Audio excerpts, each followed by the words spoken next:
తాకట్లో ఉన్న మీ బంగారాన్ని విడిపించి ఆ రోజు ఆన్లైన్ రేటుకి కొంటాం. Sharma gold company. అందరికీ నమస్కారం. నా పేరు మాధురి. మీరు చూస్తున్నది సుమన్ టీవీ నెట్వర్క్.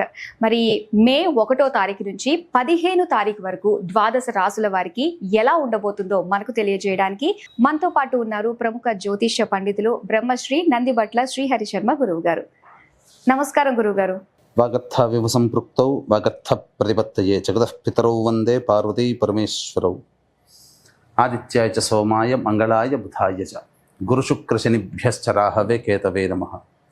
శృంగేరి జగద్గురు పీఠాధిపతులకి కంచిపీఠాధిపతులకి నమస్కారములు తెలియజేసుకుంటూ కార్యక్రమాన్ని ప్రారంభిద్దాం. గురుగారు, మరి ముందుగా మేషరాశి వారికి ఎలా ఉండబోతుందో తెలియజేస్తారా? ద్వాదశ రాశుల వారికి మే 1వ తారీఖు నుంచి 15వ తారీఖు వరకు ఎలా ఉండబోతుంది, ఏ ఏ రోజుల్లో ఎటువంటి ఇబ్బందులు ఉంటాయి, అలాగే ఏ ఏ రోజుల్లో ఖర్చులు ఎక్కువగా ఉంటాయి, ఆదాయం ఎక్కువగా ఉంటుంది, ఎటువంటి నియమాలు పాటించాలి అనేటువంటి విషయాల గురించి క్లుప్తంగా తెలియజేసుకునే ప్రయత్నం చేద్దాం. ఇక విషయంలోకి వెళ్ళినట్లయితే 1వ తారీఖు నుంచి 15వ తారీఖు వరకు మేషంలో రవి, 7వ తారీఖు నుంచి బుధుడు ప్రవేశిస్తాడు, వృషభంలో గురువు, ఇక కర్కాటకంలో కుజుడు, కన్యలో కేతువు, మరియు వ్యయంలో అనగా మీనరాశిలో శుక్రుడు, శని, రాహువు, బుధుడు. బుధుడు 6వ తారీఖు వరకు ఉంటాడు, 7వ తారీఖు నుంచి మేషరాశిలోకి ప్రవేశించేస్తాడు. వెరసి చూసుకున్నట్లయితే ఈ 15వ తారీఖు వరకు ఒక డెడ్ లైన్గా చెప్పవచ్చు. ఎందుకంటే 14వ తారీఖు నుంచి గురువు వృషభం నుంచి మిథునంలోకి ప్రవేశించేయడం, అలాగే 16వ తారీఖు కొన్ని పంచాంగాల్లో, 18వ తారీఖు కొన్ని పంచాంగాల్లో రాహువు కుంభరాశిలోకి, కేతువు సింహరాశిలోకి ప్రవేశం చేస్తున్నాడు. కాబట్టి భవిష్యత్తులో గుర్తుపెట్టుకోండి, 12 రాశుల్లో సంబంధించినటువంటి వాళ్ళు భవిష్యత్తులో జరగబోయేటువంటి మార్పులకి ఈ మే 1వ తారీఖు నుంచి శ్రీకారం చుట్టబోతున్నాయి గ్రహాలు స్థితిగతుల ప్రభావం వలన.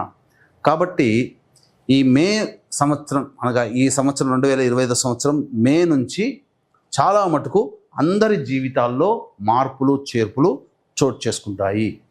ద్వాదశ రాశుల్లో భాగంగా మేషరాశిలో జన్మించినటువంటి వారికి మే 1వ తారీఖు నుంచి 15వ తారీఖు వరకు ఏ విధంగా ఉండబోతుందో తెలుసుకునే ప్రయత్నం చేద్దాం. ప్రధానంగా రాశిలో రవిగ్రహ సంచార ప్రభావము, రాశ్యాధిపతి చతుర్థము, అలాగే చూసుకున్నట్లయితే ప్రధానంగా వ్యయస్థానంలో ఉన్నటువంటి శుక్ర, శని, రాహు, బుధుల యొక్క గ్రహ ప్రభావం వలన ఎక్కువగా ఖర్చులు అనేటువంటివి ఉంటాయి, అనవసరమైన ఖర్చులు ఎక్కువగా ఉంటాయి. ఇక ప్రధానంగా చూసుకున్నట్లయితే గురువు కూడాను 14వ తారీఖు నుంచి మారబోతున్నాడు. కాబట్టి ప్రధానంగా జీవితంలో ఈ మే నుంచి చాలా మటుకు నూతన అధ్యాయం ప్రారంభమవబోతుంది.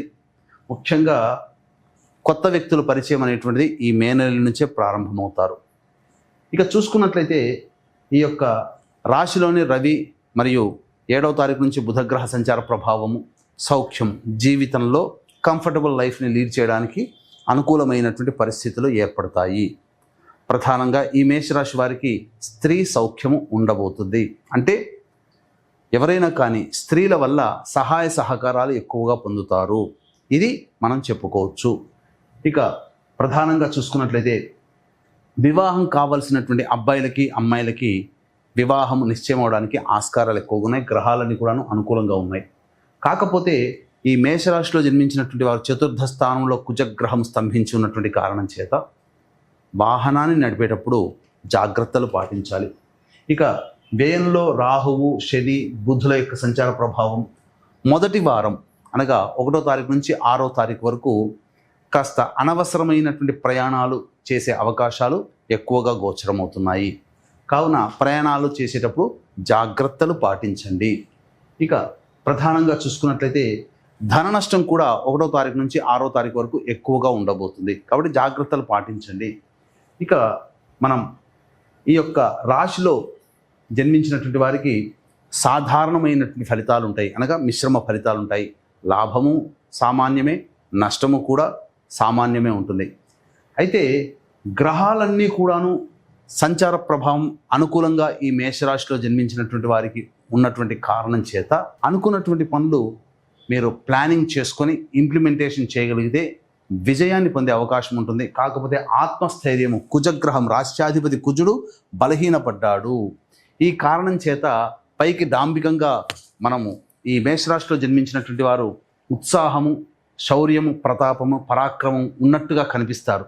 కానీ ఇంటర్నల్గా వాళ్ళు అంత పరాక్రమాన్ని అనగా ఆ కరేజ్ని చూపించలేకపోతారు. ఆత్మవిశ్వాసం సన్నగిల్లుతుంది. పోను పోను పని మొదలుపెట్టినప్పుడు ఉన్నంత ఉత్సాహము పని మధ్యలో ఉండగా తగ్గుతూ వస్తుంటుంది. కాబట్టి మేషరాశిలో జన్మించినటువంటి వారు మే 1వ తారీఖు నుంచి 15వ తారీఖు వరకు ఏ పని చేపట్టినా ఆత్మవిశ్వాసాన్ని పెంపొందించుకునే ప్రయత్నం చేయండి. తప్పకుండా అన్ని విధాలుగా యోగదాయకంగా ఉంటుందని చెప్పవచ్చు. ఉద్యోగస్తులైతే ప్రధానంగా చక్కటి యోగ స్థితిని పొందుతారు. ప్రమోషన్లు పొందే అవకాశం ఉంటుంది. నిరుద్యోగస్తులకి ఉద్యోగం లభించే అవకాశం ఉంటుంది. ఇక సంతానం కోసం ప్రయత్నం చేసేటువంటి వాళ్ళకి చక్కటి శుభవార్త అనేటువంటిది ఉంటుంది. ఇక విద్యార్థులు బాగా శ్రమిస్తే తప్ప కాంపిటేటివ్ ఎగ్జామ్స్లో వాళ్ళు అధిక శాతంతో ఉత్తీర్ణతను పొందలేరు. అయితే విదేశీయానం, విదేశీ విద్యకు సంబంధించి చేయే ప్రయత్నాల్లో కోరుకున్నటువంటి యూనివర్సిటీలో ప్రవేశం లభించడానికి ఆస్కారం ఎక్కువగా ఉంటుంది.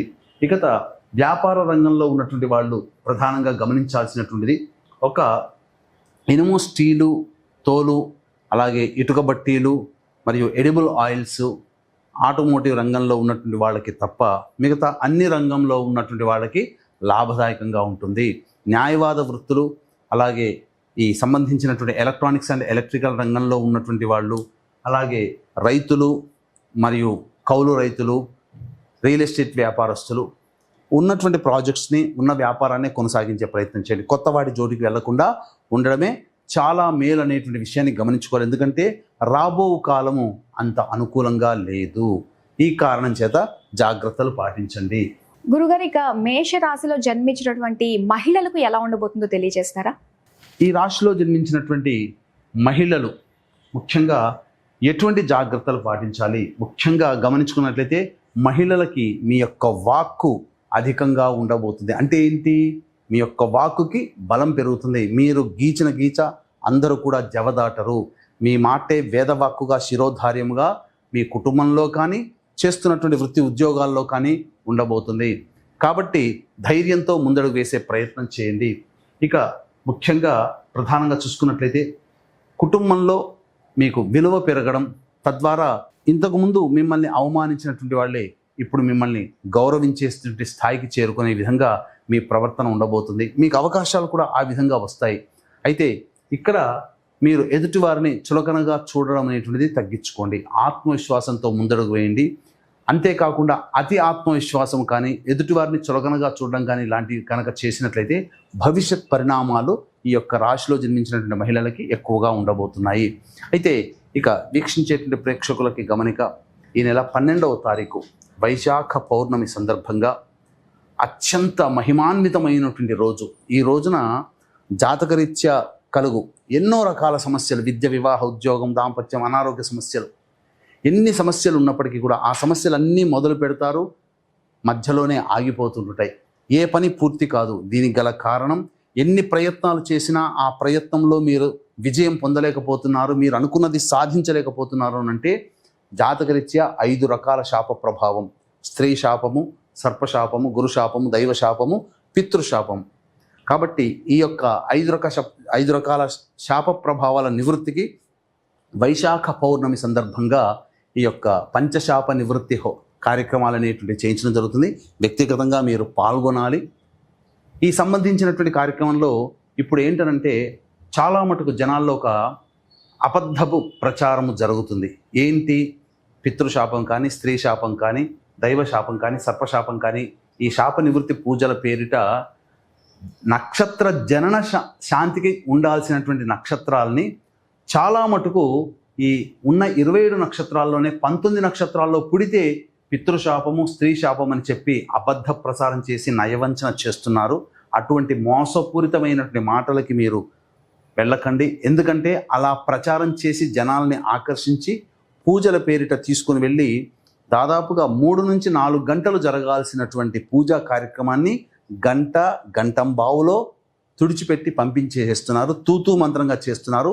దోష నివృత్తి కాకపోగా విలువైన మీ సమయం పోతుంది.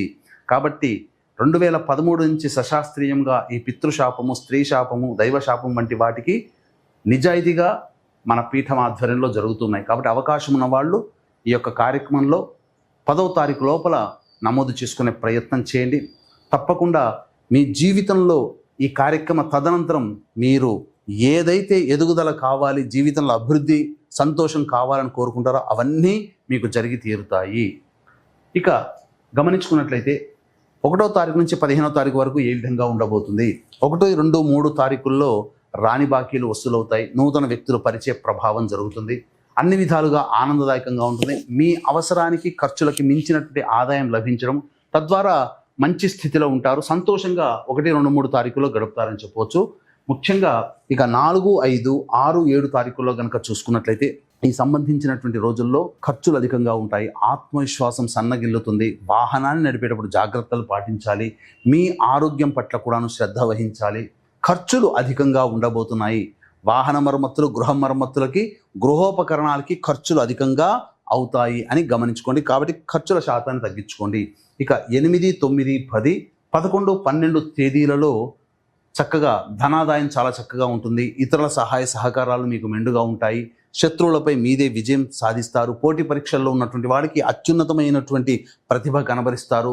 మీరు ఉత్సాహంతో మీ శక్తికి మించినటువంటి పనులు చేయడం ద్వారా మీరందరూ కూడా ఆ సమాజంలో గొప్పగా కీర్తింపబడతారు. అన్ని విధాలుగా ఆనందదాయకంగా ఉంటుందని చెప్పవచ్చు. ఇక 13, 14, 15 తారీఖుల్లో జాగ్రత్తలు పాటించండి. ఖర్చులు అధికంగా ఉంటున్నాయి. కాబట్టి మానసికమైనటువంటి ప్రశాంతత లోపిస్తుంది. ఒక జిగ్జాగ్ లాగా ఉంటుంది. ఏ పని చేయాలన్నా సంతోషం ఉండనటువంటి పరిస్థితి. కాబట్టి జాగ్రత్తలు పాటించండి.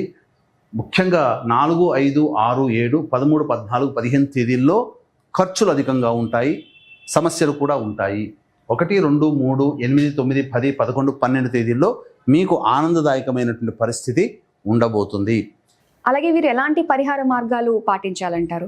గమనించుకున్నట్లయితే ఈ సంబంధించినటువంటి సమస్యలు అనేటువంటి ప్రతి మానవుడికి ఉంటాయి. కాబట్టి ఈ సమస్యల పరిష్కారం కోసం ప్రతిరోజు సుబ్రహ్మణ్య భుజంగ స్తోత్రము, గణేష స్తోత్రము వీలైనన్ని సార్లు ప్రతిరోజు రోజుకి 3 సార్లు పారాయణం చేయండి. చాలా మటుకు సమస్యలు పరిష్కరింపబడతాయని చెప్పవచ్చు. మేషరాశి గురించి తెలియజేసినందుకు ధన్యవాదాలు గురుగారు. సర్వం శ్రీ ఉమామహేశ్వర పరబ్రహ్మార్పణమస్తు.